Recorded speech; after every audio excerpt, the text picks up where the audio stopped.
Hel- Hello, everyone, and welcome to round 2 of PC F5 here at PSGL Premier Sim Gaming Leagues. And it's always, I am joined by Mr. Sartak Ayapa. I will get the name right this time. How are you doing, my friend? I understand that you are here in the nick of time after coming just from casting another league.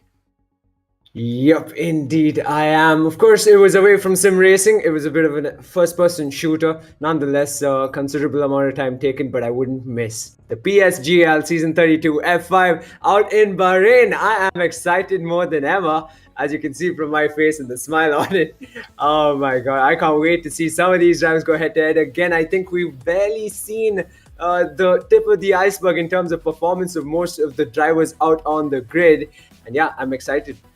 Yeah, I'm certainly looking forward to it as well. So yeah, as you join us in round 2 here, we are heading over to the beautifully lit and almost say top speed running of the Sakir Grand Prix. They're known for its high speeds, fast straights, and no shortage of drama, especially on the league front. But with that all being said, I mean, you said it was a cast outside of racing. It's always good to get the variety. Variety is spice of life, after all. But speaking of spice, let's take a quick look before we hop in at the standings. So we have our initial standings, our initial tells of the drivers and some of the top challengers that we can be looking at for F5. Of course, before we do the run round of the standings, I want to know from you, Sardak, your opinions on last race and if there's anybody you're keeping an eye on heading into round 2. Yeah, I think we haven't seen the best of the likes of Kintex, and of course, let's not forget. I believe it was the Alfa Romeo of Alfie. I'm not sure what his full name is, but Alfin, there you go. We see him in the bottom half. I don't think he deserves to be there. I really do think he is one of the front runners. We didn't get to see the best of him. Let's not forget Twen getting the short end of the stick at the very end of the race itself. Hopefully, we see an even better outcome for the pair who qualified in the front but failed to finish in the front in the likes of the AlphaTauri and the Alfa Romeo. I'm on the edge of my seat to, catch the racing action between those two. What about you, Sappy? Well, I'm mostly on you on that front. We haven't really seen much in terms of a full tell of the driver's talents. We saw some big up and downs last time out in the Circuit de Catalunya, but of course with the rounds going on, I think we're seeing some real talent start to come through. So you got the likes of Carmen, got the likes of Sven, who, like you said, really got dealt a bit of a short hand there in the running, and hopefully we do get to see some surges up and some chances for other drivers to prove themselves. I mean, look at both Mercedes. Neither of them finished in the first round, so I have to wonder just what point they have to prove. But taking a look at the track here, say the Sakir Grand Prix, 3.62 miles, 15 turns, 3 DRS zones. You're going to see a lot of drama on the start-finish straight, and definitely coming out of turn 3, heading to the big right-hander of turn 4. That's sector 2 as well, having a little bit of drama to it. But I don't know. Well, what are your opinions on the Sakir Grand Prix? Yeah, cheeky little sector that, especially that hard left-hander that I see so many drivers in so many leagues really get the short end of the stick, like I said, get completely wiped out, go completely wide in the penultimate lap and maybe even in the final lap in some instances. And sometimes they're in the race lead, and that's not what you want to be seeing. I think sector 2 is going to be tricky, as you'd expect. That challenge into turn 1, wheel-to-wheel racing, is going to be incredible, I'd like to think. And hopefully, as always, we want all 20 drivers to keep it clean into turn 1. And maybe the drivers are going to question that one, considering last time out they accused me of jinxing. Regardless, they kept it clean, and this time around they're going to keep it clean once again as we head into shock qualifying at round 2 Bahrain of the F5 Season 32 PSGL. Yeah, I'm certainly looking forward to it. I think we both are pretty exciting. This track has no short of drama, and we're about to head in now, but be sure to check out our partners there. Of course, GT Omega, primary sponsor of PSGL, at all leagues, and definitely be sure to use code PSGL at checkout for a discount. But we are just moments away from heading into short qualifying here. Let us know in the chat who you are penning to take a top performance. But with that all being said, let's head into the race and into the qualifying itself. And there we have it, the Alfa Romeo Alpine, first one out the pits. Much like last time out. Yeah, I say it's usually primary suspects, so the likes of Coleman, Elfin. I think we saw that also last round, where they were quick to get out of the pits, quick to jump on the opportunity to get a banker lap in.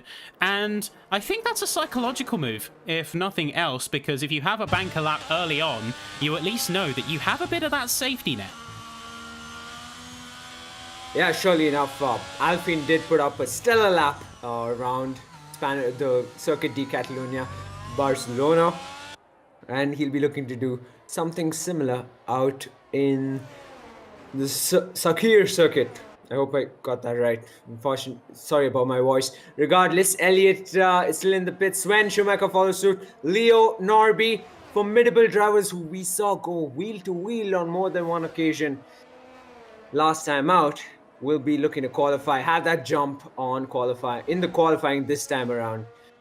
Of course, Noel Coleman, last time we saw him with that advantage on the hards, but going into this race, he did mention how he's not a fan of it. He's, not had the greatest of results around Bahrain, but I told him that, maybe he'll be surprised himself how well he does here, because he seemed like he's all set, raring to go after that first race. I know. I think there's a good balance between being aware and a little bit nervous about a circuit and being almost paranoid. There is a balance between there, because when you're nervous, you almost push yourself forward a little bit. You treat the car with a bit more respect. You might not overcook it. Yes, you may not be as close to the limit getting those top times, but if you can, at least in these early stages, use this time to get something solid in, then you can give yourself a little bit of breathing room, let those nerves simmer and relax a little bit.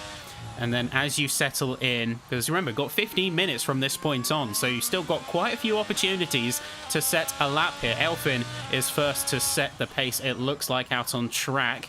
But as we are heading through the second sector, and everyone is now out, bar Maceo and Alberto Barros, who, in fact, say the latter just coming out for their out lap as we speak. So everyone is trying to get those runs in ASAP. And you can see not even a single lap on the mode just yet. Elliott, however, the only medium rider out on track in this short qualifying session so far. Of course, sector 2 and 3 light up yellow, but it's a purple sector for Alpine.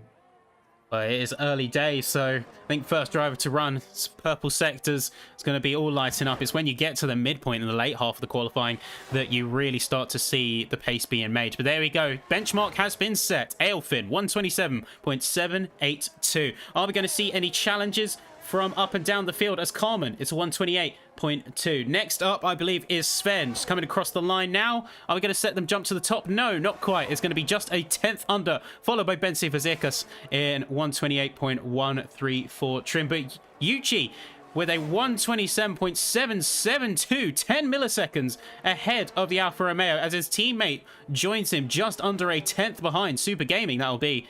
And you can quickly see, even at these early stages, how tight the margins can run between positions. Yeah, precisely. And you can see more than half the grid is still yet to set a lap time. We can see Alpine going on to the grass regardless. Sector 1 lighting up yellow for that very reason. We still haven't seen the likes of Justin That Racer, Kintex, Joris, Alex Berry even set a single lap time on the board, and there's still, some of them are still in the pits. Yeah, well, I'm on board with the Noren right now. And I have to wonder why they're going on the mediums. To say this is qualifying, we don't have the Q2 tire rule anymore, certainly not in a short qualifying format. So I have to wonder, is it a case of just acclimatizing to the track and saving the softs for later runs? Or maybe it was a misclick and they thought, oh, okay, well, I'm out on track, I might as well set a lap. And to their credit, they did set a good one. A 129.0 on mediums is nothing to scoff at. It's still over a second behind the top step, but it is still a respectable run. Maybe trying to get a bit of understanding of how other compounds behave. Yeah, short qualifying, if anything, is the best place to figure out how the compounds are really working around a circuit. It gives them a bit of insight ahead of the race itself. And of course, let's not forget the likes of Danico, who doesn't seem to be out on track. So it looks like Benz is taking his place, or is that Danico's real name? This looks like, yes, a couple driver transfers and a couple of driver absences from this round to the next. So, oh, and saying that, say back to it, say as Killian looks to have gone a little bit sideways, so going for a 360, maybe for some style points as they are trying to get the Haas under control, but that is definitely going to be an abandoned lap for the team in white. So a few drivers have yet to set times here. So that'll be Leo Lund, Keelan Rasek, Maceo, Kintix, Joris, and Alex Berry. So everyone has majoritively peeled into the pits at this stage as we've set their initial runs. But you got the drivers by the likes of Kintix, who is very soon going to be going out for a fresh run, along with Alex Berry, who we will be tuning to in just a second. Yeah, Kintex on an out lap ahead of a fast lap incoming. I'm excited to see what kind of fast lap he can extract really around the circuit of Bahrain. And yeah, we see Benz returning onto the track on an out lap. Alpin follows suit, so even the front runners are coming in. We got just over 11 minutes left to short qualifying, and Yuki's time still remains the quickest out there, a mere 100th away from Alfine's. So clearly Alfine's hoping for a pole, get as close to the pole as he can. Sven in the top 5. He was the driver who to take pole. This time around, it's his teammate in provisional pole early into this session. And in the back half of the grid, I still want to see a stellar lap out of Leo Land, likes of Killian Race, as well as Marcio, Kintex, Joris, and Alex Berry, as you mentioned. It's still early times into the race itself. And the session itself, for that matter, over 10 minutes left. And I'd like to think we've still yet to see the best out of each one of these drivers in terms of the lap times around Bahrain. Let's say I was on board with Alex Berry right now. We got one of those 6 drivers yet to set a time here in Bahrain. It's looking strong from the Ferrari so far, managing to keep it on the straight and narrow, keep it on the black stuff. And as it turns out, that's kind of what you need for a fast lap, but they are looking to be on a good round of pace. You can see burning through that battery, trying to eke out every ounce, every millisecond of performance there. They're still going to have about 20% though by the time they get to the back straight.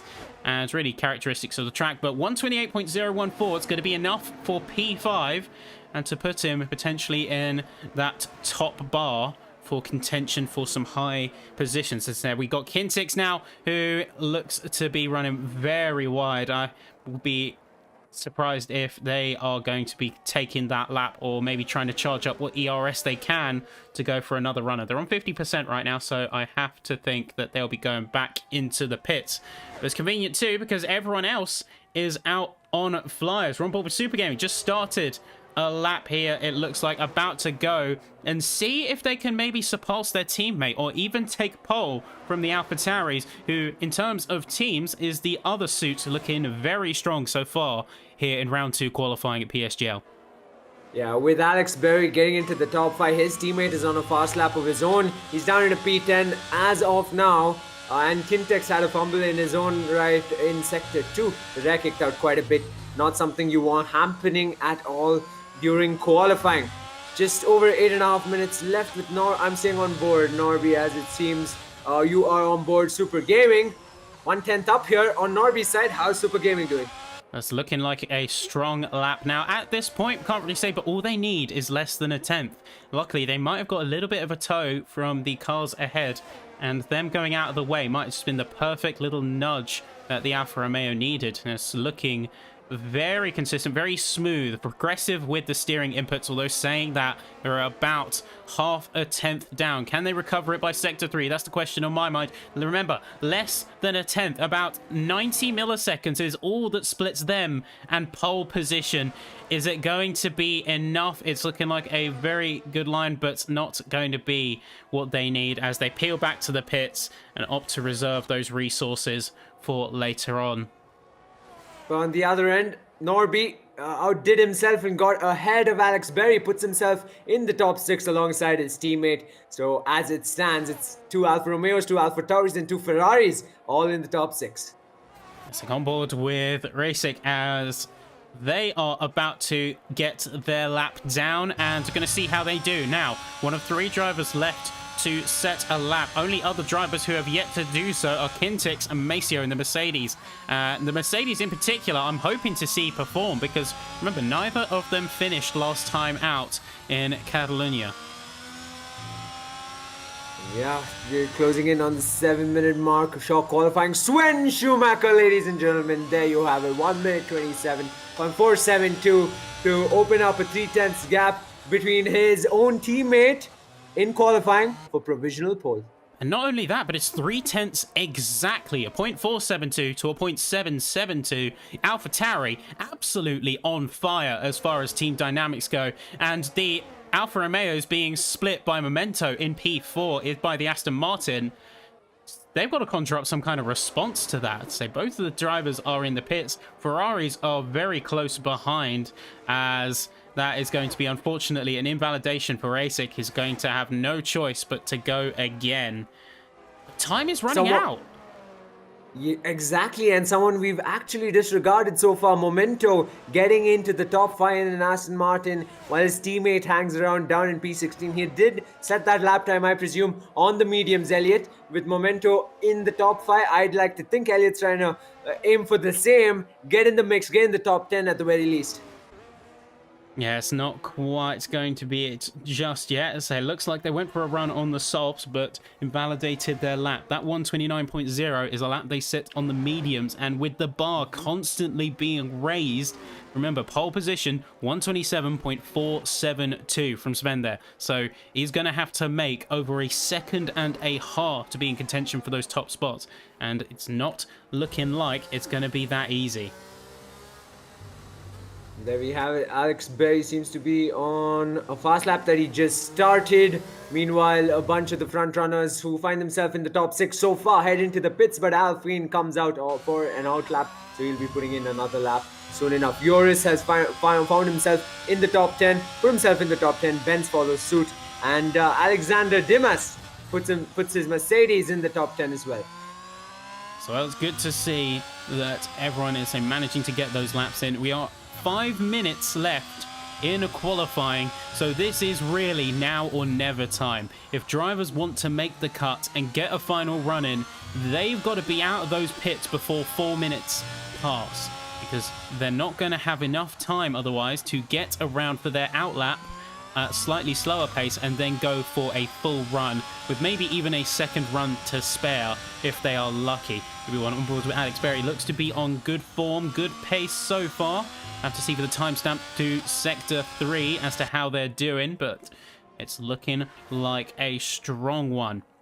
And it is a 10th down on their previous, so they can potentially leapfrog their teammate. Although saying that, just getting a little bit squirrely coming out of the penultimate corner. It's not quite going to be held together. But that being said, keeps going. Doesn't seem to have got an invalidation. Oh, there we go. It's just coming in on the track map, and that is going to be a concession over to the pits.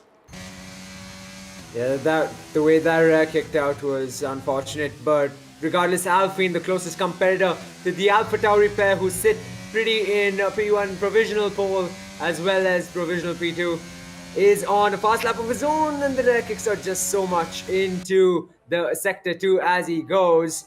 He is fighting for the top 2 positions with the AlphaTauri pair. I'm surprised how Memento was able to split the Alfa Romeo pair, and yeah, nothing much has changed in the top 10 at the very least. The McLaren seem close to the top 10 itself in provisional P11 and P12. Soon enough, I'd like to think they're gonna come out on a lap itself, but it's a purple sector 2 for Alpine.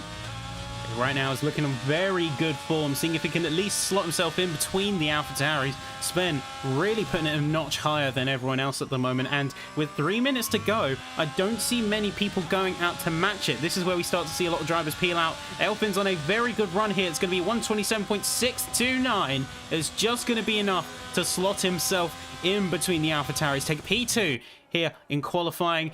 Super Gaming not quite getting that same opportunity. They didn't go faster on their lap as they were out on track as well. But Tonics, another one who did go for a run and is looking to be about to get some very good pace on their hands. You can see running the track limits, say half and half, right on the edge of what is deemed legal. This goes to show how hard these drivers are willing to go to get that edge in those positions. Clearly, he puts himself, slots himself into top 10, and we got a bunch of drivers coming out for the out laps ahead of one last fast lap in this qualifying session. Around Bahrain, we got the likes of the AlphaTauri pair, followed by Momento and Joris in the top 10 as well. And you can see all of them will be aiming for the top 5 qualifying positions.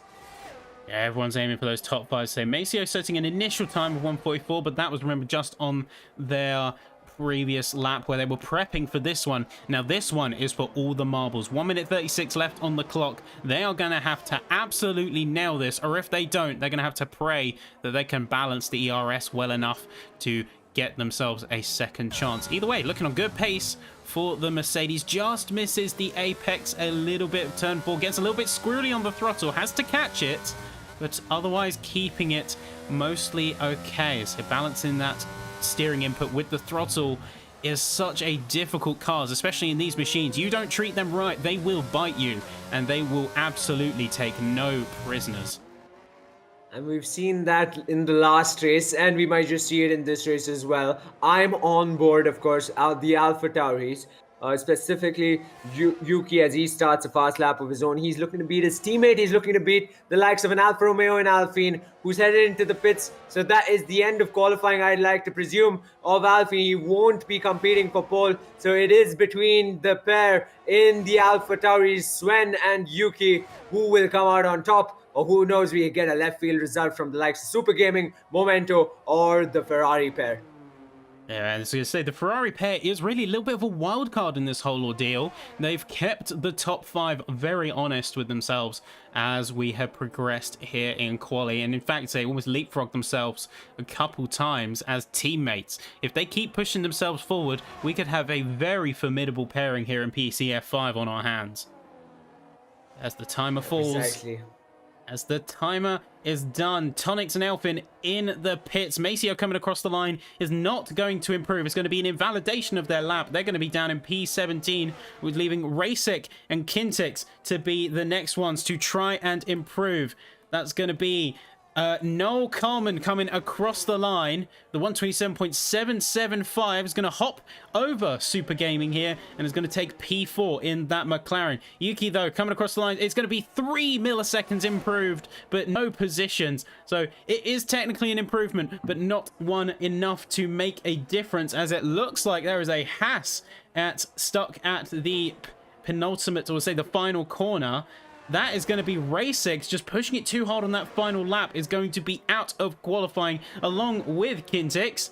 And those two are going to be at the back of the grid as Sven comes across. It's going to be 3.63. It's going to be another fastest lap. A real message of intent from the AlphaTauris. And both of them as they are P1 and P4. But as we have the final drivers coming across the board. Alex Berry leapfrogs his teammate. 127.904. Norby next to come across. Heads into the pits. Will not improve. Elliot Norin next one to jump in is going to go P8. It's 127.865. Followed by the McLaren of Leo Lund, who is going to get a significant improvement, and that's going to be P3. Oh my god, that is one stellar lap from Leo, who'll be starting P3 on the second row alongside Momento. And just like that, a fumble, a bit of a twitcher with the wheel out the final corner from Yuki cost him 2 positions in qualifying, and he'll be starting on the third row instead alongside Noel Kalman, who had a late lap lunge, you could say, in the qualifying session itself. Super Gaming tumbled down the order in qualifying as well, and so did the Ferrari pair, surprisingly enough. But there we are. So Sven Schumacher takes the top step with a 127.363, followed a few tenths behind by Elfin, Leo Lund, Memento, Yuki, Noel Carmen, Alexander Dimas, Super Gaming, Elliot Noren, Alex Berry, Norby Zabugoni, Bense Fazekas, Joris, Tonics, and then you see the rest of the field further down. But we will return with you in just a second after a word from our sponsor.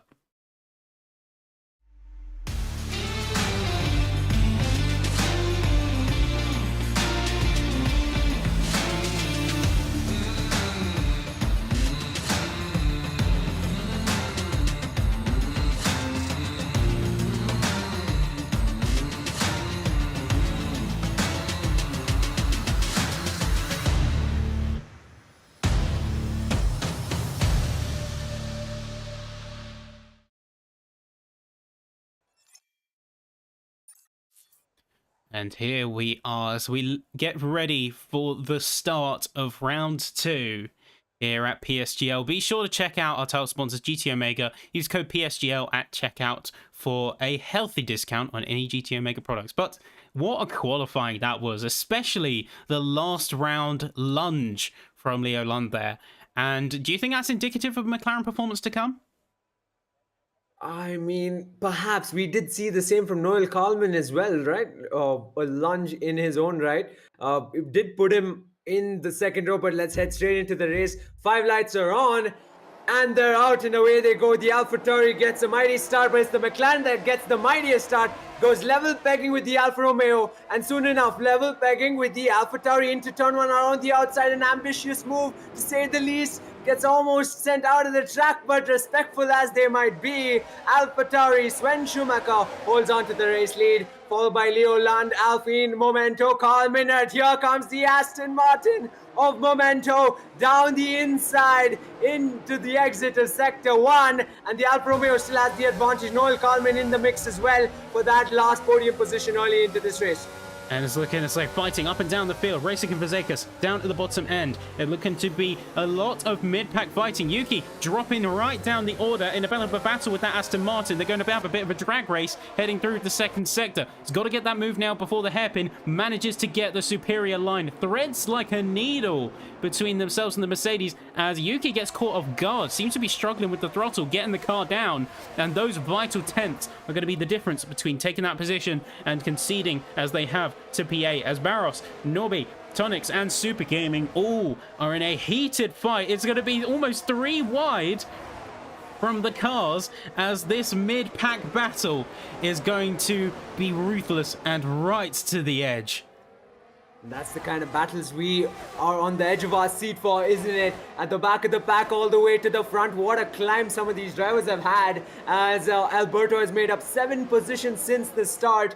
Up in a P9 he is, but at the back of the pack around the outside on the main straight, in fact, does seem like Norby in the Ferrari, and he's up 1 position. There we go. So at the sharp end of the field again, we've got some familiar tussling. It's going to be Elfin and Memento fighting for position with each other. Now they've got to get this absolutely right. With the DRS occurring on lap 3, they've got to get those positions and get that gapping as soon as they can. Leo Lund, Sven Schumacher, very much in a world of their own as it stands. It's all Memento nearly going into the back of Carmen, suddenly braking, reacting very quickly to that. But it's all about spacing, seeing what they can do as the D-Mass is on the inside. Almost look like they dived in there. A little bit of contact. Doesn't look like any damage, though. Yes, somehow that's all still in the race despite that moment. But yeah, Momento doing a spectacular job holding that P5 one. Now he has lost a position to Noel Kalman. Of course, the Alfa Romeo in a bit of a McLaren sandwich. However, Leo Landa is well close to 2 seconds off of him in front. Noel Kalman trying his best to keep it within a second, but he's got company in the likes of Memento, Alexander Demas, and Yuki to follow, and a whole DRS train all the way down to P16. Say a big train is going to start to form as DRS gets enabled very shortly, but say Demas running a little bit wide there and not quite keeping it on track. That might have been a warning there for him, as we have a yellow coming out in Sector 3. That is going to be Kintix, who is really sort of struggling this race. They started pretty low and jumped right down the order. Significant gap. The best they can pray for is a safety car here. As you can see, a little bit tussling behind. That's going to be Tonix and Barros trying to tussle for position.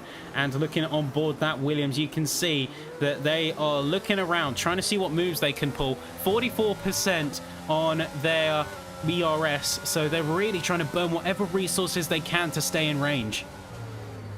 And yeah, we've got our first retirement already, Savvy. Kintex heads into the pits and retires in the pits. Meanwhile, up ahead, however, Noel Kalman, what a charge he's put up on the hard tires yet again. So clearly, consistency is key as Alexander Demas and Yuki go wheel to wheel up ahead. Yuki goes up one position. Alexander Demas loses the position he gained on the likes of Yuki just a lap ago. Sector 1, of course, lighting up yellow for one of the cars. Regardless, up in front, Sven Schumacher holds on to the race lead right ahead of Leo Lund, who stays within half a second of the race leader. Soon enough, we're going to have DRS enabled, and then it's going to send the midfield into a flurry, won't it? Yeah, the midfield is really where all the action is at. We're on board with Demas, but Norin, Norby, Tonix, all lurking and waiting in the wings to see what moves that they can get away with. Now, the sharp end of the field has mostly spaced out by this point, but saying that, like we saw earlier, Carmen going with an absolute charge. Lea Lund also going on a charge, as even on the hard tyre, it's a 132.3 and is going to be fastest lap so far, only to be undertaken by Yuki. And the drag race happening right now between Norin and Demas, Tonix and Norby, trading places. This battle for 7th is ruthless and absolutely going to come down to the wire. DRS is going to be everything here. As soon as they lose that range, it is over. And at the back, it's Tony X, after contact with one of the back markers, manages to spin out and is tumbling down the order. So did earlier on, I believe, the likes of Alexander Demas almost losing it. But regardless, the race is on, and the AlphaTauri Sven well in the race lead ahead of Leo London, Alfie, and Noel Carmen to follow. You can see the gaps extending beyond a second between especially Elliot Norin as well as Alexander Demas, but still in the back is the 7-car DRS train. And this back battle is really where it matters. Super Gaming tumbled down the order a little bit, because had a strong qualifying, only to get pushed down, and is now even further down in the race. So they got to make those positions up, especially with their teammate up in P3. That Constructors is going to matter a lot in the long run. So they're on the tail of Justin there. Super Gaming really struggling to keep that car down. That's going to open the door for Racing to slide themselves effortlessly up into P12 and immediately get pressure from their teammate Joris. And looking at their position, they're in a very tough spot. You've got teammates either side of you. Now, do you go for the full attack? Do you go for the full defense? Or do you have a compromise between the two? It's tough to call, as Norin comes with a 131.829. And you can see a trade at the sharp end of the field, as it's going to be Sven dropping back to Leo Lund. But Sven is going to likely have the DRS and it's going to go for the immediate retake. But no, it's going to be across the detection line. And it's going to be Leo Lund getting that DRS. It's not quite going to matter, though. It's that AlphaTauri is keeping him honest. Yeah, meanwhile at the back, it's an Alfa Romeo and a Haas going wheel to wheel in the likes of Killian and Super Gaming. They've stayed wheel to wheel through Sector 1, and it's the Alfa Romeo in an advantageous position. Super Gaming up at a P12. Killian is left down in P13. Alberto Barris really did get the short end of the stick, losing 3 positions in a matter of a sector in Sector 1 early on into this lap. But yeah, the fight continues throughout the field, front to the back, and especially in the midfield. Yeah, that midfield is where a lot of the switch-ups happen, but also where there's a lot of the drama. As we see, say Norby has briefly left the session. Hopefully they can reconnect quite quickly. And Sven is in a very good position, actually. So they may be in P2 and losing time a little bit to Lund there, but they have DRS at their disposal, and they also have 80% on their battery. So it's not uncommon to see drivers go for a bit more of a conservative strategy. Just use what they need in terms of overtake button to keep within range, use the DRS to conserve charge, and then when your opponent is out of options, out of ERS, that's when you can make your strike with plenty of battery to spare. Precisely, and I hope they're listening in to your strats, Sappy, because who might just be listening in is definitely Yuki. He made the pass on the Aston Martin, goes up back into P5, leaves Memento along with his teammate down in P7, Elliot Norin, and yeah, he's on a charge of his own. He wants to get closer to his teammate, but right now the advantage still lies in the mastermind on the hearts, Noel Kalman. He's closing that gap to Alpine a second a lap.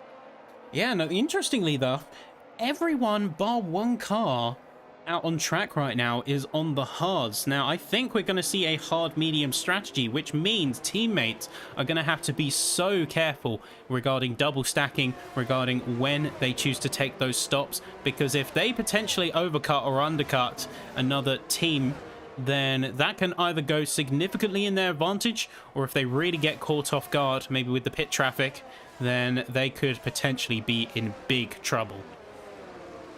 Precisely, they got to make sure they're communicating with their teammates throughout the race, ensuring a bit of team game, especially in the likes of Aston Martin. I see them both incredibly close to each other. Same goes with the Ferraris, but now at the back of the pack, so perhaps teamwork might not make the dream work in this particular race for them.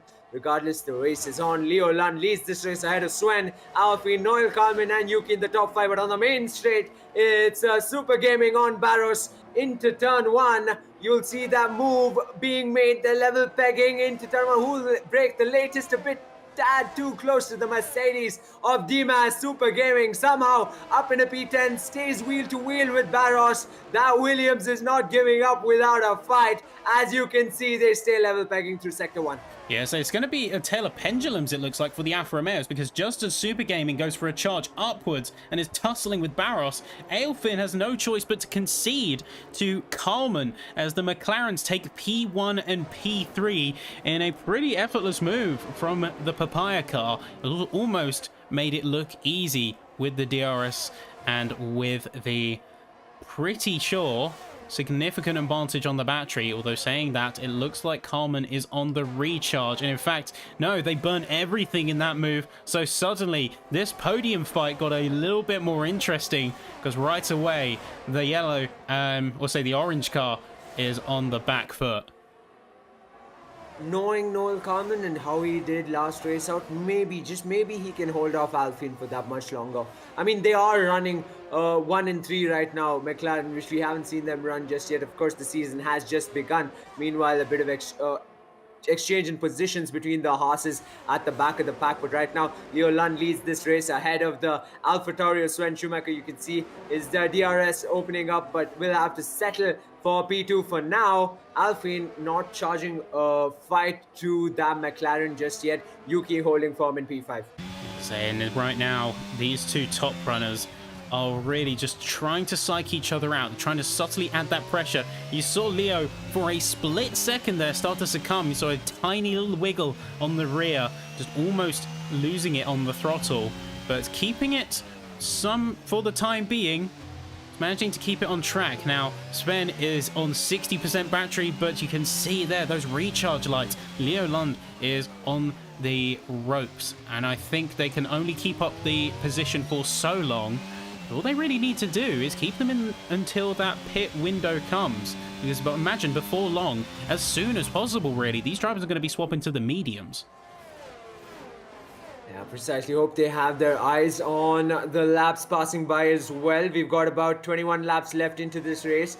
And quickly jumping back to the back of the field, the horses weren't making a team call. They were in fact fighting each other early on, and now we've got Williams going off track, and Joris capitalizes on that fumble from Barros, I believe, who's now currently in a Haas sandwich. Fumble after fumble, he finds himself out of the top 10, down in a P12.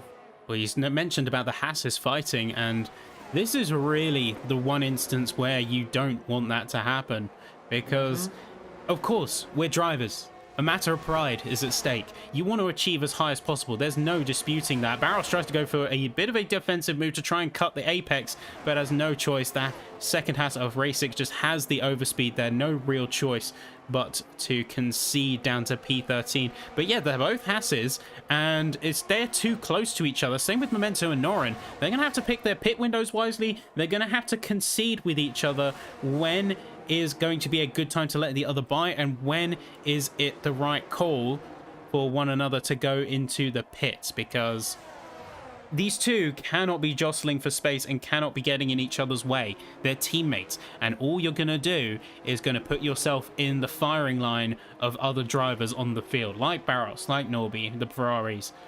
You are very much fighting upwards, so you don't want any fighting within.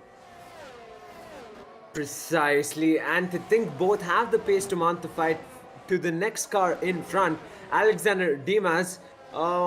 It's fresh for the picking from Joris, and Killian did rack up a 3-second time penalty, so he'll be mindful of track limits here on out, I'm sure. 2/10 the gap between the Haas and the Mercedes, peeking down the inside, hoping to pressure the Mercedes into a mistake. Alexander Dimas has his hands full, 2 Haas's breathing down his gearbox soon enough on the main straight.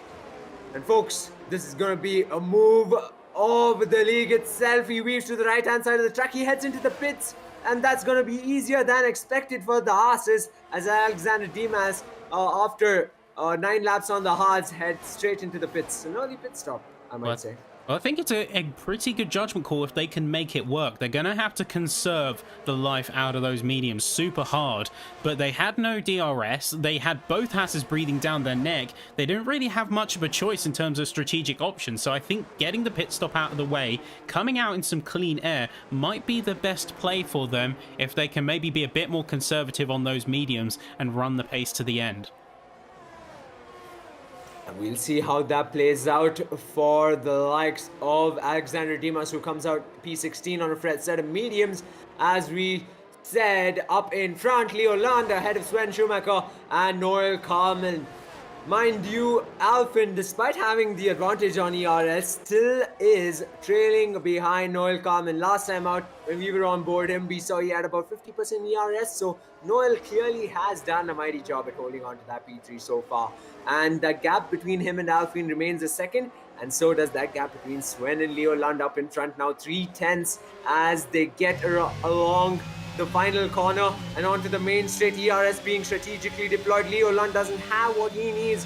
I don't think Sven is aware, but does he really need ERS as he gets the benefit of the slipstream, weaves to the right hand side of the track, makes it look a tad bit too easy down the inside into turn 1. Sven retakes the lead of the race. Best Leo Lund can hope for is a switchback, but I don't think he's quite going to have that opportunity here. He's going to be right to the back of that AlphaTauri. He's going to go right to the outside to try and get the optimal line, but it's not going to be enough for the time being. And you say the strategic game, the ERS management and making sure that you have the resources to make the move. Didn't even need it in the end, but now he has a healthy package of 59 and say climbing up fast. If they can slow down that McLaren to the point where they're jostling for space, could see the likes of Yuki coming up and making an attack from the bottom end.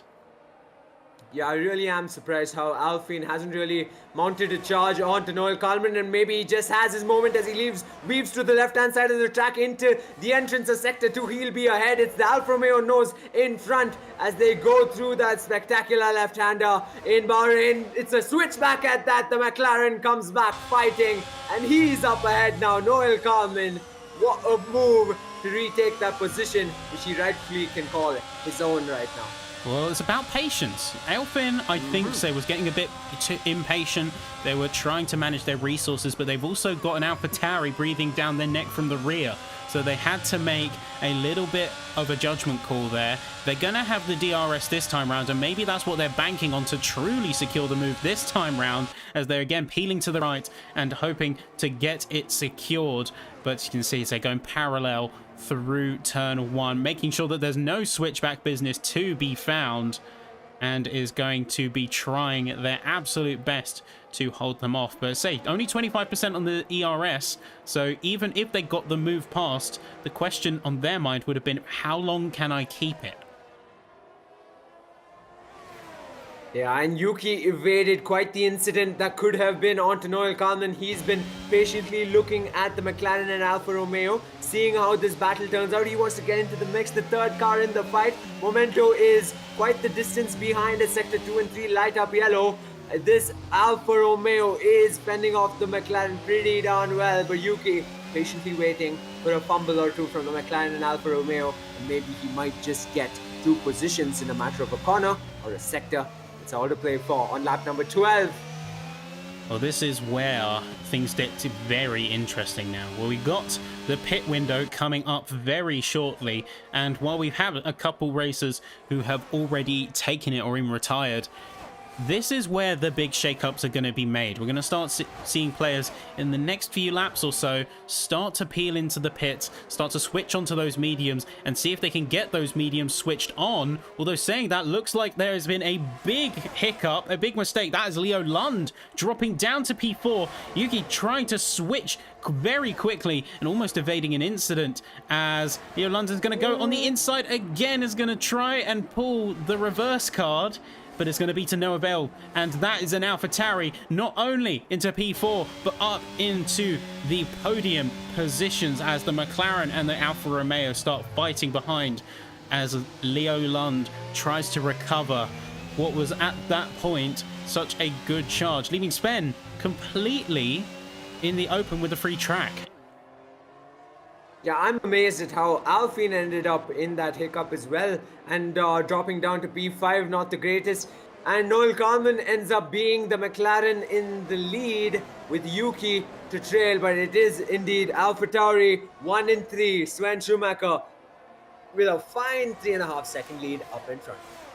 And it's looking strong. Those AlphaTauris and the McLarens, 2 teams to watch. The Alfa Romeos as well have been one that's sort of keeping an eye on in terms of high performances. But saying that, Super Gaming down in P9 has been pushing as best as can, but hasn't really been able to get past Justin.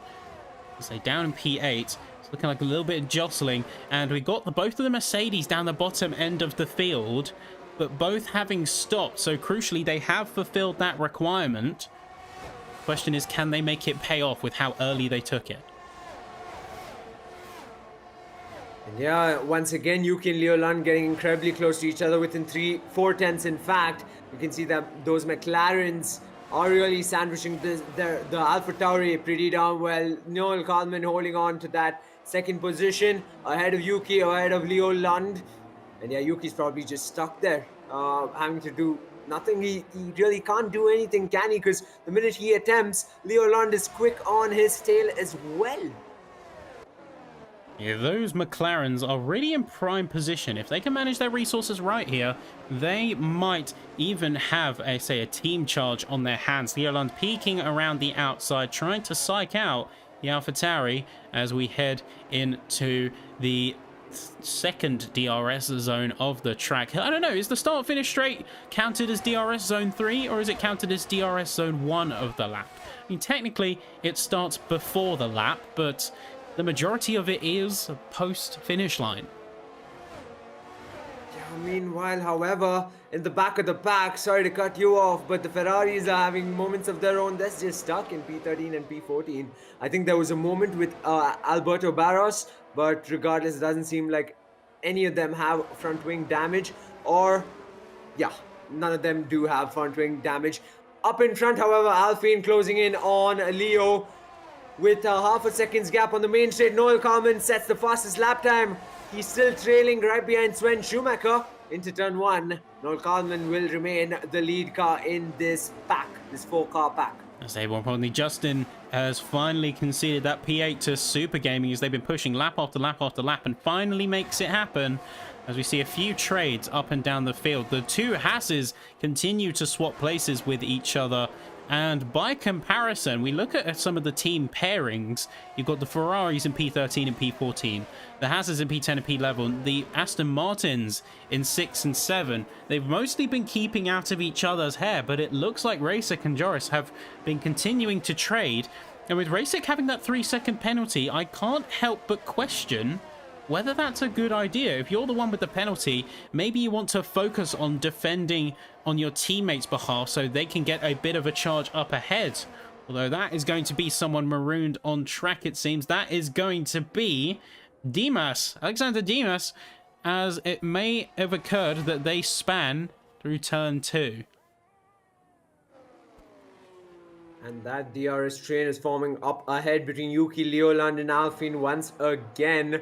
And as you mentioned, Killian being the lead car out of those two horses, probably not the wisest, as you said. So if I was in that car, unfortunately I'm not, I'd definitely hand that position to Joris. But then again, both cars have shown the pace, both drivers have shown the pace that they can mount a fight to the next driver. But there you have it, folks. Yuki heads into the pits, first one out of the top 5 into the pits. Yeah, and they're going to have to stretch the mediums nowhere near as hard as Dimas, but they will still have to do a little bit of fandangling to get those mediums at their operating window. But saying that, it looks like Dimas having a connection issue there. Same with Norby. I'm not sure Norby managed to get back in the session. Either way, a couple people with connection issues. Hopefully that's resolved and we get a good race out here. And this is the turnover. Yeah, might want to switch it to Super Gaming. Just in that race are incredibly close through Sector 1 they went, and almost wheel to wheel. Super Gaming biding his time, but he is getting impatient. He wants to get that jump on Justin that racer before the end of this lap. It was very evident with that launch down the inside, and he's going to wait it out ever so slightly, ensuring a bit of fumble from Justin's side. He's got DRS and slipstream.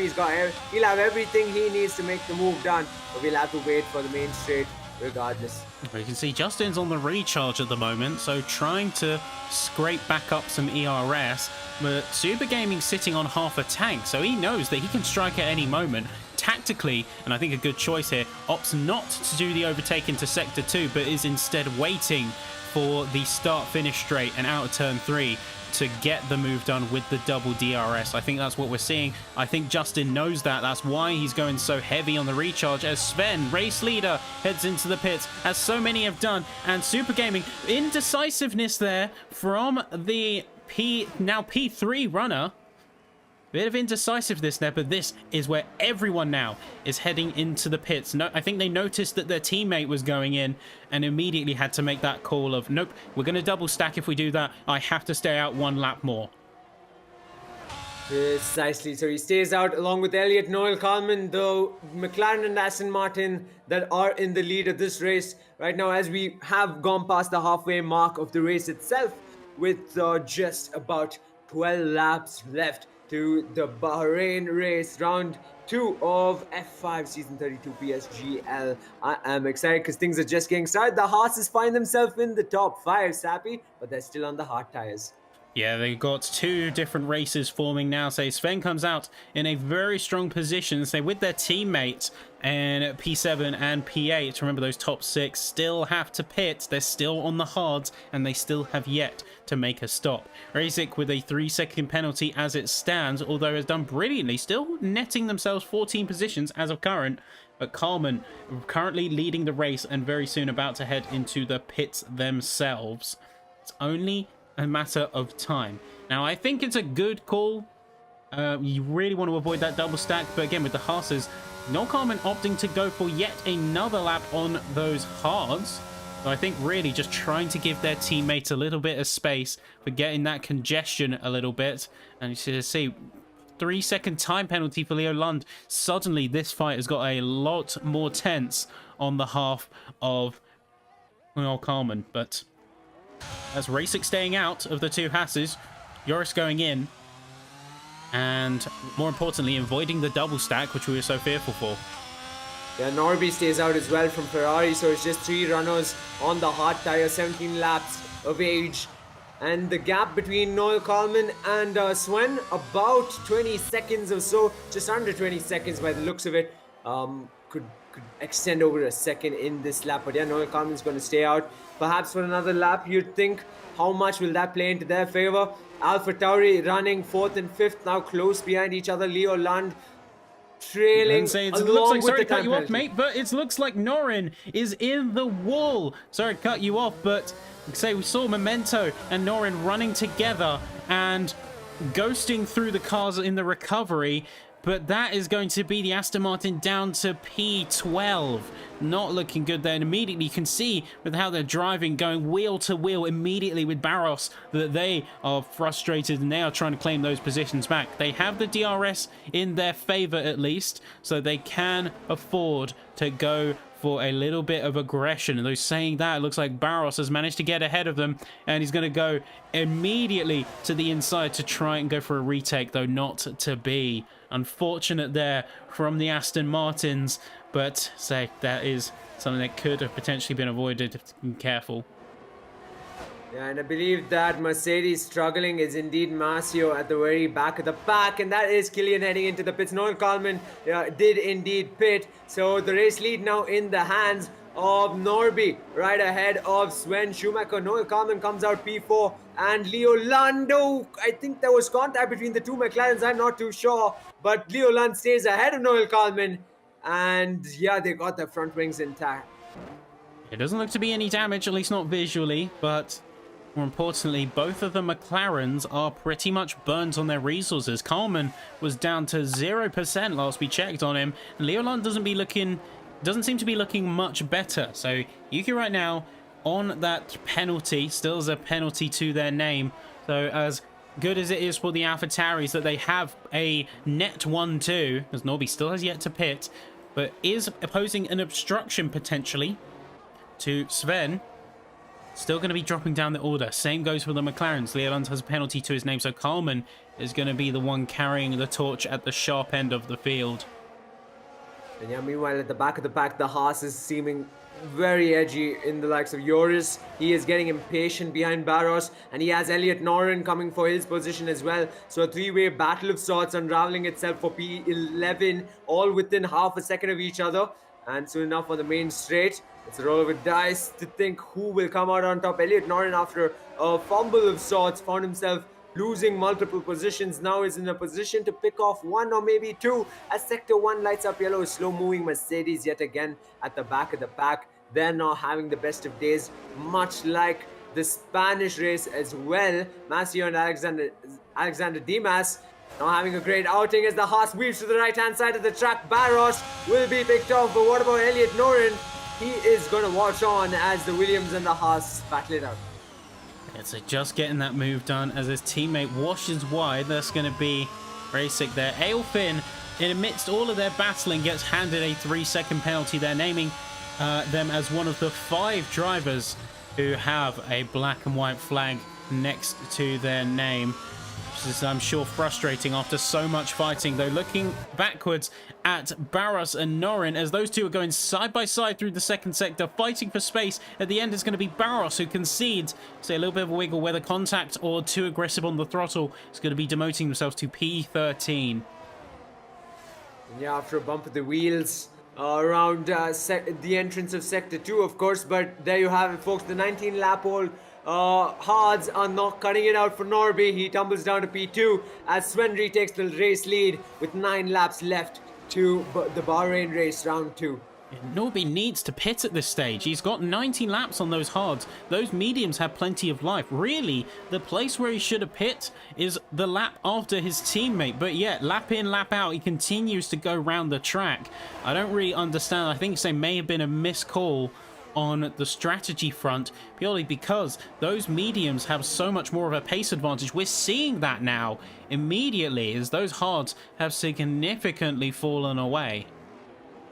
Yeah, he's sitting fresh for the picking from the McLarens. Next up is Alex Berry in the Ferrari. His teammate Norby up ahead picks up a 3-second time penalty for Alex Berry, of course, who's running down in P15. Not the greatest of sights.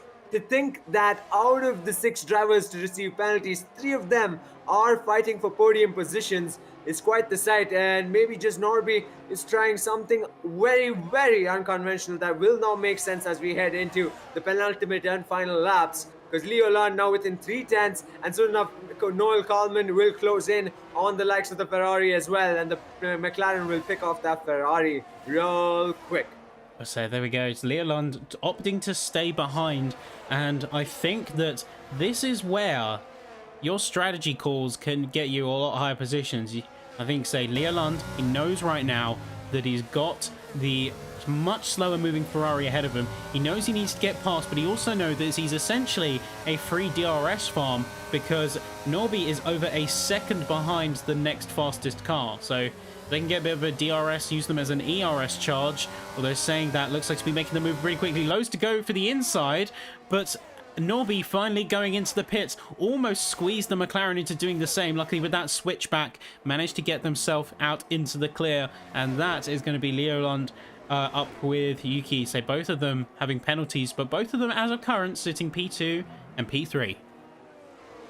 And Norby's coming out on a fresh set of softs to run till the very end. He'll be coming out ahead of, I presume, yes, his teammate. After all, down in P14. To think that's the strategy they're making it work. Memento, however, up ahead within 3/10 of Justin that racer. I can swear they might have just gotten wheel to wheel for a moment or two.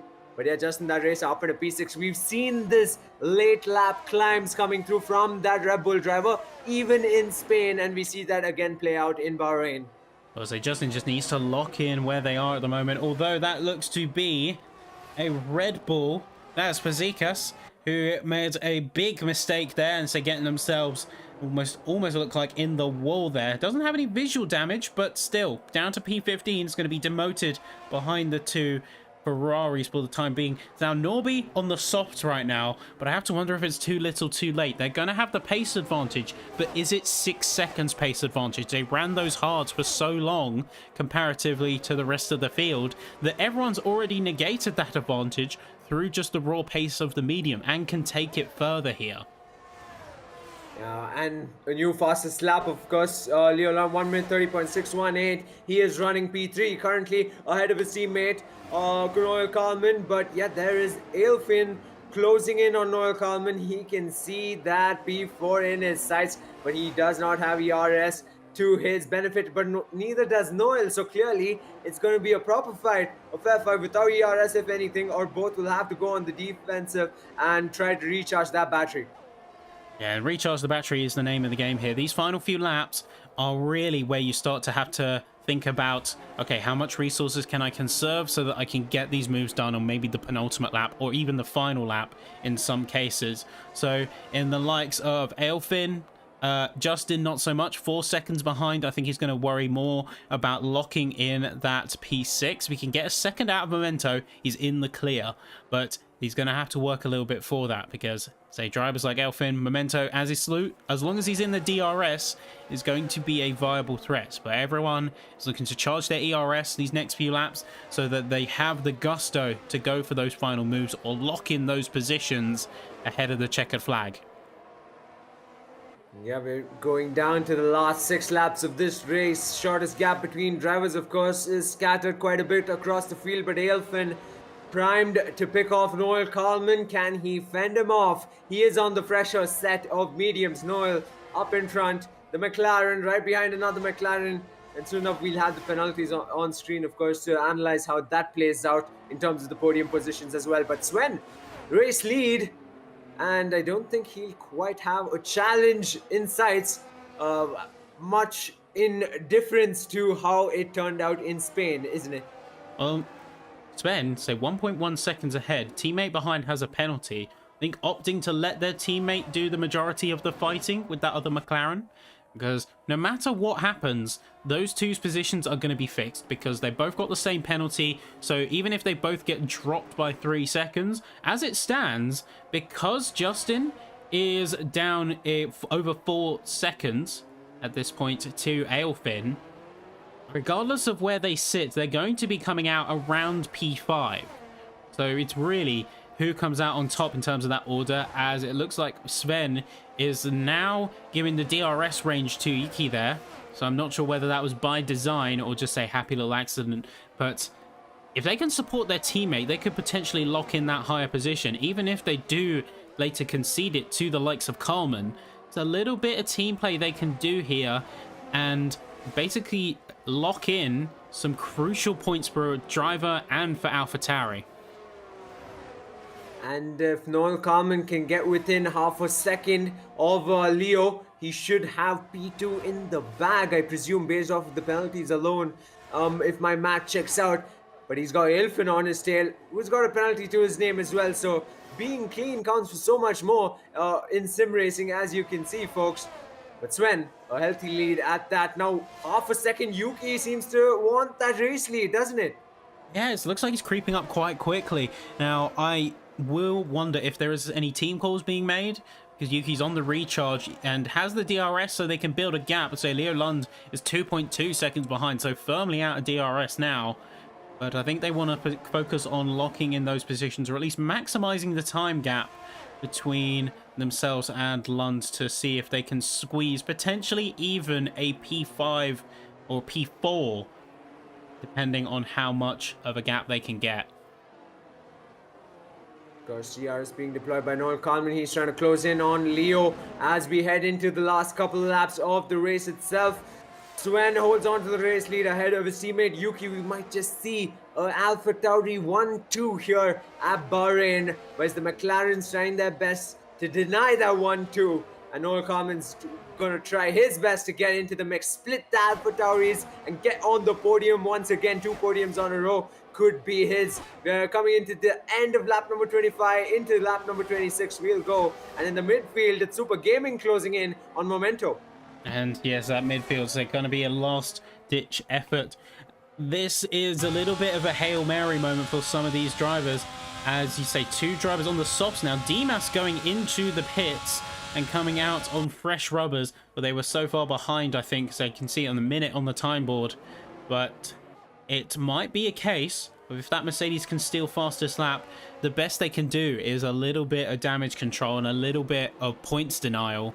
So strategy still very much on the cards, even if you are all the way down at the bottom rung. Yeah, but Sappy up in front. Noel Coleman has switched with Leo Lund. After all, it did seem like a team order of sorts. He's trying to close that gap to Yuki, I presume. And thereafter, possibly Sven, but with just a mere 3 laps left, I don't think he can do much, can he? 2.5 seconds gap, 3 laps. The reality of it as well is he doesn't need to. He's got 2.5 seconds to the next driver. And then after that, you've got, say, another 6/10 to make up. And that is with second place already all but confirmed thanks to Yuki's penalty.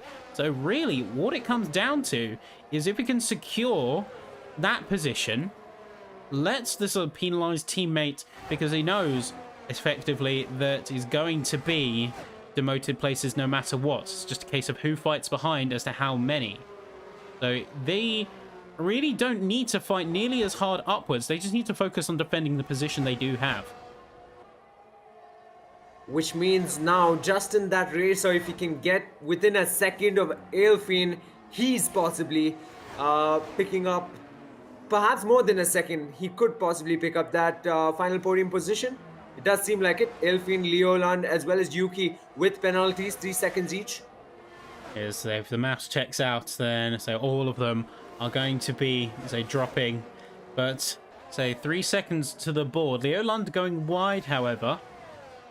So that may affect their chances a tiny bit. Say, just in 3.5. So that is essentially the floor, if you will, for these time penalties. But it does come down to weighing up. Now, Noel Coleman is just on the teetering edge of being within that 3-second threshold. And this is where the strategies come in, because Yuki getting the DRS off of their teammate Sven might be that crucial step in order to get out that 3-second range, and maybe even in spite of the penalty still be able to secure a 1-2 and the first of the season if they play their cards to perfection. 2 laps left. I don't think they'll be able to. Noel Coleman still closing that gap. It was 2.5 seconds, trickling down a tenth or two, sector after sector. Of course, strategically, Yuki just doesn't have the ERS, does he? He has nothing left in the tank. More so, even Noel Coleman has nothing left in the tank. And Sven is just well ahead for a spectacular race win. Set in his sights, but somehow Yuki's closing in now within 2/10 of Sven. Are they really gonna fight it out for the race lead in the last lap? Even though the penalty on the cards for Yuki, I don't think so. That's a wise thing to do. I don't do it. Say, really, you just want to maximize that time gap. Now, there's nothing that they're going to gain from fighting. So, Yuki, gotta put the pride aside. Gotta make sure that the team comes home. Can't be affording to try and steal a race win away, especially not after the fact you got 3 seconds, so there's no benefit either way. It's again dangerously close for a move.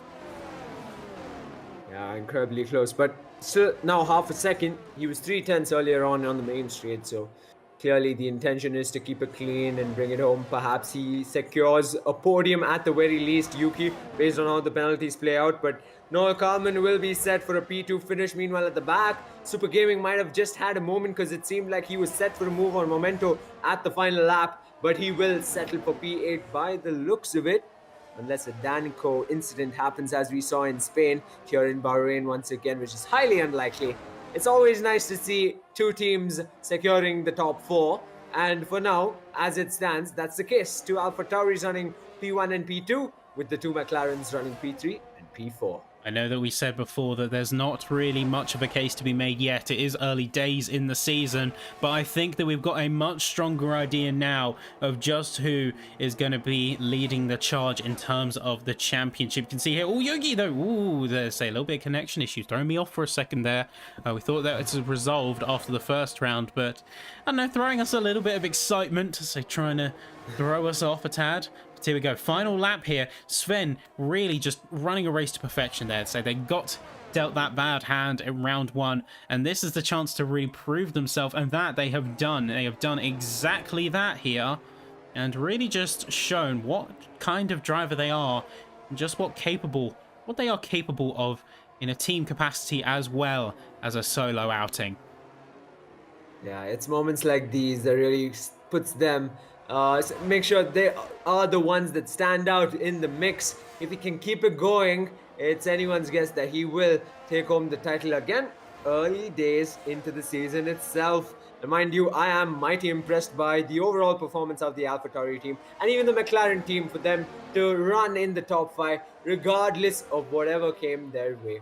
Yeah, definitely two teams to watch this season if you want non-stop action, non-stop mind games, and certainly no shortage of excitement. But there we go, as we cross the final corners now, it's going to be Sven Schumacher taking the checkered flag and winning the Bahrain Grand Prix. So both AlphaTauris coming to cross the line. Noel Kalman asserting themselves into P2, doing exactly what they needed to, and Leo Lund, with just enough of a gap, is going to lock in P4 post-penalty, making it a 1, 2, 3, 4 for all McLaren and AlphaTauri. 1 to 3 for the AlphaTauris, 2 to 4 for the McLarens, and then everyone else starting to peel through. Racik dropping down to P11 post-penalty, and then the two Ferraris dropping by, leaving Fazekas, who's actually, in fact, the fastest lap runner, taking the fastest lap of the race here today, and stealing some crucial points away from the top runners.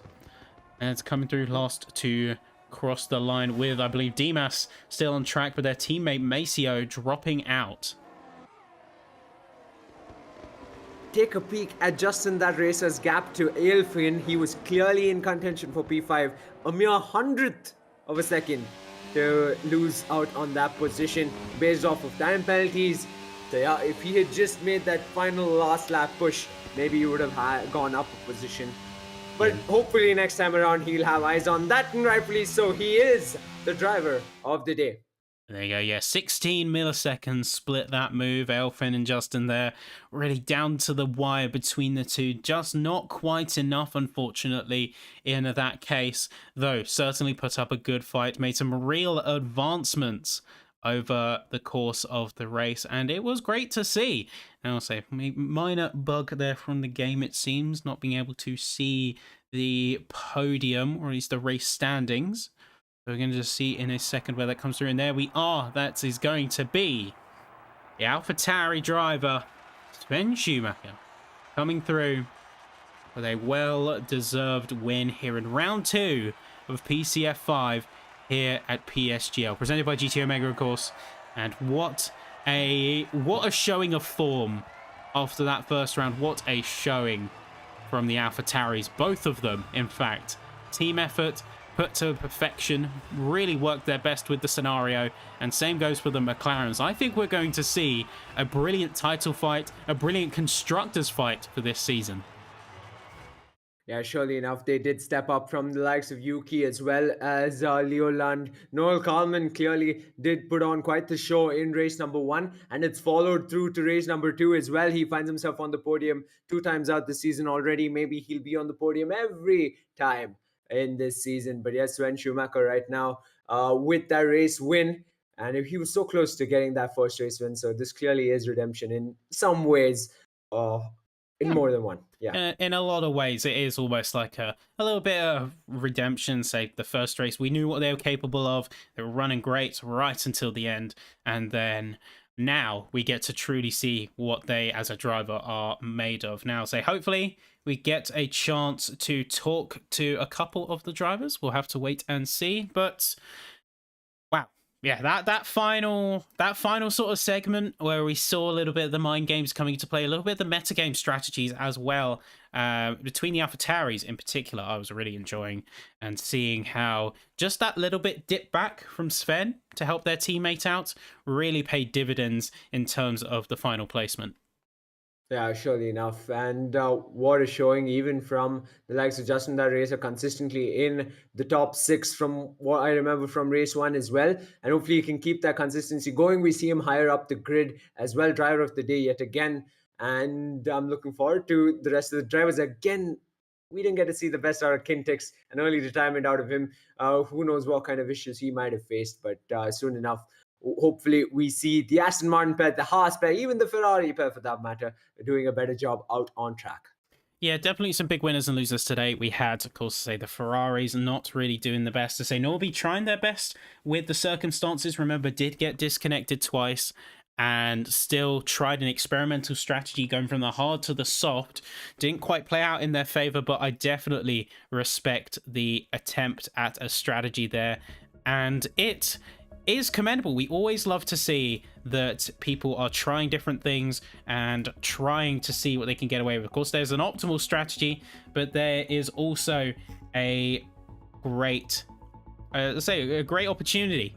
If you can nail that strategy, play to the conditions of the race, and really see what you can get away. But we're going to talk to one of our drivers from the race there, and I think it's only fitting that we talk, of course, to the race winner of here in round 2. It's going to be, let's see if I can drag them in here. It is going to be Sven Schumacher. First off, congratulations, mate, on winning round 2 here in PCF 5. How are you feeling? I'm feeling really great right now, especially after last race when it didn't quite went my way for the last lap. This was the best thing I could do in round 2, so really good. Love to hear it. And clearly, Yuki right up there. Were you communicating with Yuki as much? It seems like y'all are quite the teammates. Maybe constructors title. Clearly enough, insights for AlphaTauri. Yeah, we definitely communicated also with Max Wiesel in the party. And at the end, I was trying to help Yuchi with the DRS, but that didn't quite work out. Noel had obviously, I believe, three laps fresher tires. So yeah, definitely teamwork going on there. Really good to see, honestly. And yeah, that was sort of on our minds, as if you dip back those couple tenths to allow him to catch the DRS, try and make a gap, say, even with the penalty. But would you say you guys worked to, say, the best of your scenario, or would you say that there's even more spice to come? I really can't comment on that, but we are doing our best. We're practicing together. There's a really nice things going on between us. So yeah, we will see how the season ends. So yeah, You're certainly putting a strong foot forward. Now, of course, say round 3, and I'm going to ask all the drivers this. So if you're making the top step a regular occurrence, be prepared for me to pick your brains a little bit about the calendar. But round 3, Zandvoort, Netherlands. What's your opinions on the circuit? How are you feeling heading into that one? Yeah, Zandvoort, my home track. So I'm definitely going to practice for that one. And I feel like I have a decent pace around there, not too fast, but also not too slow. So we will see how that ends up. Yeah, I'll say the home advantage is real. definitely going to put that to full effect to say. And Startek, any questions? No, that's it. I think he did a stellar job from start to finish. Congratulations, Sven. And something tells me it won't be the last time we see you on the top step of the podium. I hope so. Thank you. Cheers. Cheers. But there we go. That is Sven Schumacher, and we have say a few more drivers to be able to talk to. I think it's only fitting that we talk to their teammate here and see if we can have a chat and really go through a little bit of the race. But here we go. We have Yuki or Yuchi. Forgive the mispronunciation if there is one. But say P3, definitely a respectable performance. How did you feel on that one? Yeah, thank you. Yeah, the race was quite interesting. The pace was very good. I could come back quite good after the pretty chaotic first corners, but yeah, the strategy was I think maxed out, and yeah, certainly. Yuki, go ahead. Yeah, so certainly had a really good finish there. Say P1 and P3 for the team. I imagine you guys are quite happy with that. But say that 3-second penalty, what happened there? So what ended up getting you that 3 seconds? Was it just pushing a little bit too hard on the edge, or was there something in particular? Yeah, I got a warning, I think, in the first 5 laps, and then around lap 10 or 12, I got 2 warnings in one corner, and then I didn't know what happened there, but yeah, it was just I went a bit too wide, and yeah, I was pushing quite hard to make the undercut work, but yeah. All right, Yuki, clearly you were in a different kind of position compared to race number 1. What about going wheel to wheel with the likes of Noel Kalman and in some moments even Leo Lund? How did it feel fighting in the front? Yeah, I felt nice. It was great to battle against these fast guys, and yeah, it made a lot of fun. Okay, positive on the constructors title overall, because Sven sure as hell agreed with us. What do you think? Do you think you can put up with that fight against McLaren in specific? Yeah, definitely. Sven is just a crazy fast driver, and he should have won both races, the first one also, but yeah, it's just crazy, and I think with him we can definitely win the constructors title, and I hope one of us will win the drivers championship. Of course. Brilliant. Congratulations on that podium. Yeah, thank you. Yeah, so you're definitely looking forward to seeing what both of you in the team bring to the table next year. Zandvoort, how are you feeling on that track? To be honest, I'm not sure because I haven't driven the track yet in that game, but yeah, we will see next week. And we're looking forward to it. But there you go. So great turnout today. Hopefully, the start of some momentum. But great performance out there. Looking forward to seeing you in round 3. Yeah, thank you. And there you go. That is P3, the second AlphaTauri. Now there is one more person that we have, of course, to talk to, and it's a familiar face. It is going to be none other than the McLaren driver. It's going to be Noel Coleman. How are you feeling with today's performance, mate? It's a great job out there on track, really securing, what I think is fair to say is the best position you could get given the scenario. Yeah, I mean, I just didn't have the pace. I think that's quite obvious there. Yeah, not my track. Guess you proved yourself wrong though. A podium nonetheless. Not your track, but P2. That's a real statement. Yeah, I did what I could. I mean, I'm not having any prac. Dad's birthday is today, so I've been with him all day, so I didn't have time to prac. I came home like an hour and half an hour before the race started, so yeah, did what I could. It's still good performance if you ask me. Even so, you made the best of the situation, and still to get a spot on one of the top rungs, still nothing to be snuffed at. how did the dynamic end up going with your teammate? Of course, say you and Leo Lund were quite close to each other on track. I assume, were you guys in communication throughout the race, strategizing how to maximize your positions? Yeah, we did. You saw at the end he gave me positions to give me DRS and not giving me dirty air, because I saw that was Sven and Yuchi was doing the same in front to get Yuchi out of the 3-second window, I believe. So it's like, Leo, you are free. Like you're not gonna lose any positions. If you lose me, it's gonna be same positions either way. So like, can I get in front and have free air and maybe being able to push a little more? And he was really nice and did that to me. So I gotta thank you, Leo. Great seeing you out on track and on the podium once again. Will the string of podiums continue? What do you think going into Zandvoort? How do you feel? Ah man, Sandort, I like to do time trial.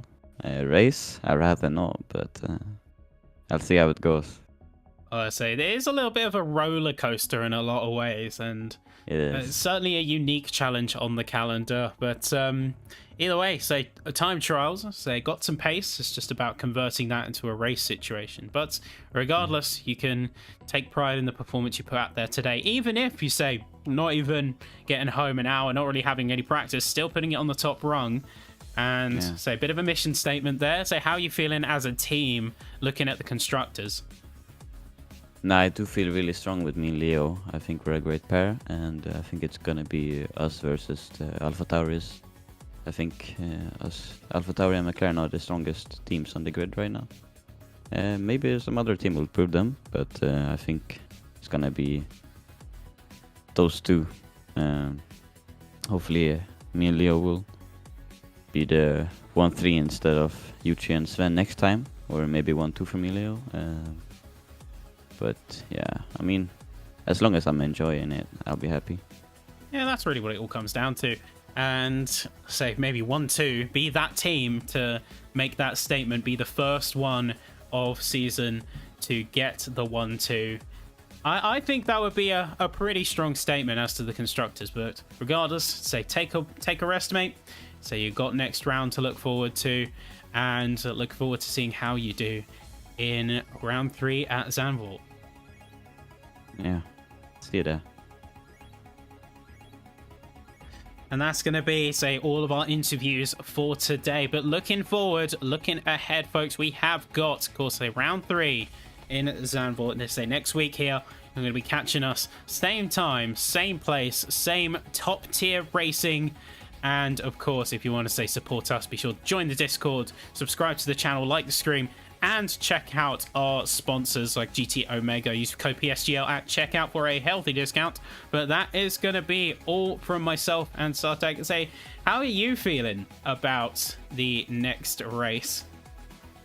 And yeah, I was just gonna add on to the string of sames, the same level of excitement behind the mics here at PSGL F5 PC. I'm pumped. Zandvoort is gonna be a treat, and I can't wait to see the same drivers go around that track. And I think maybe, just maybe, Sven's gonna have his handful in round number 3. Yeah, so we're gonna see what the drivers bring to the table. But as we head to say round 3 next week, say going to be a roller coaster, ups and downs, not just the track, but the drivers and races as well, as the championship starts to heat up and some rivalries and title fighters are made. But we will see you next time in round 3 of PCF5 of Premier Sim Gaming Leagues. It's been a pleasure, and we will see you in Zandvoort.